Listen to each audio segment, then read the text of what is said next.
Hello and welcome back. Today we're covering one of the most important communication skills in English: how to give your opinion, agree with someone, and disagree politely. In English, especially in British culture, people tend to disagree in an indirect, polite way. Saying "you're wrong" is considered quite rude. Today you'll learn the right way to express yourself with confidence and respect. Let's get started. There are many ways to introduce your opinion in English. Here are the most useful ones. Neutral opinion starters: I think that, I believe that, in my opinion, as far as I'm concerned. It seems to me that, the way I see it.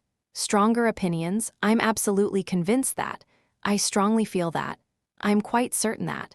Softer, more tentative opinions: I might be wrong, but I think, I'm not entirely sure, but it seems like. I tend to think that. Example sentences: I think remote working is better for productivity.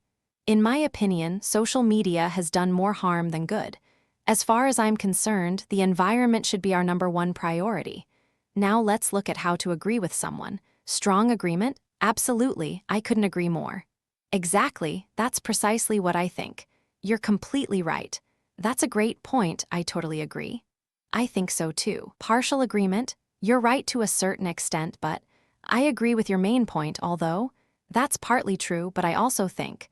I see what you mean and I agree up to a point.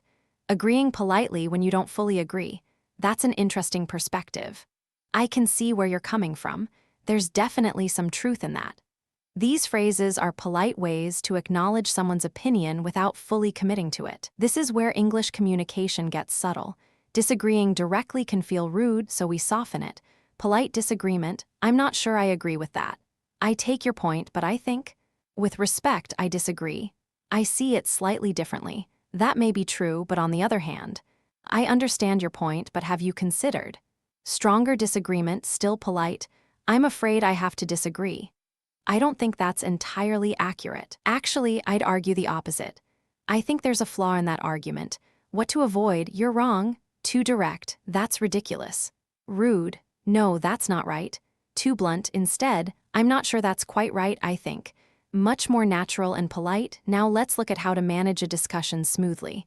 Asking for opinions: what's your take on this? What do you think about? Do you agree? How do you feel about it? What's your view? Buying time to think: that's a good question, let me think about that. It's hard to say. I haven't really thought about it that way before. Bringing others in: what do you think, name? We haven't heard from everyone, does anyone have a different view? Concluding a discussion: so, to summarize the main points, I think we can all agree that. It seems like there are two main views here. Perhaps we'll have to agree to disagree on this one. Agree to disagree: this means you both accept that you have different opinions, and that's okay. Excellent work today. Here's what we covered. We practiced giving opinions: I think, in my opinion, as far as I'm concerned. We learned how to agree: absolutely, I couldn't agree more, you're right to a certain extent. We covered polite disagreement: I take your point, but I see it slightly differently. And we looked at discussion management: asking for opinions, buying time, concluding. Challenge: find a short article about a topic you have opinions on. Write 5 sentences giving your views using today's phrases. Then write 2 ways someone might disagree with you, politely of course. See you in the next lesson.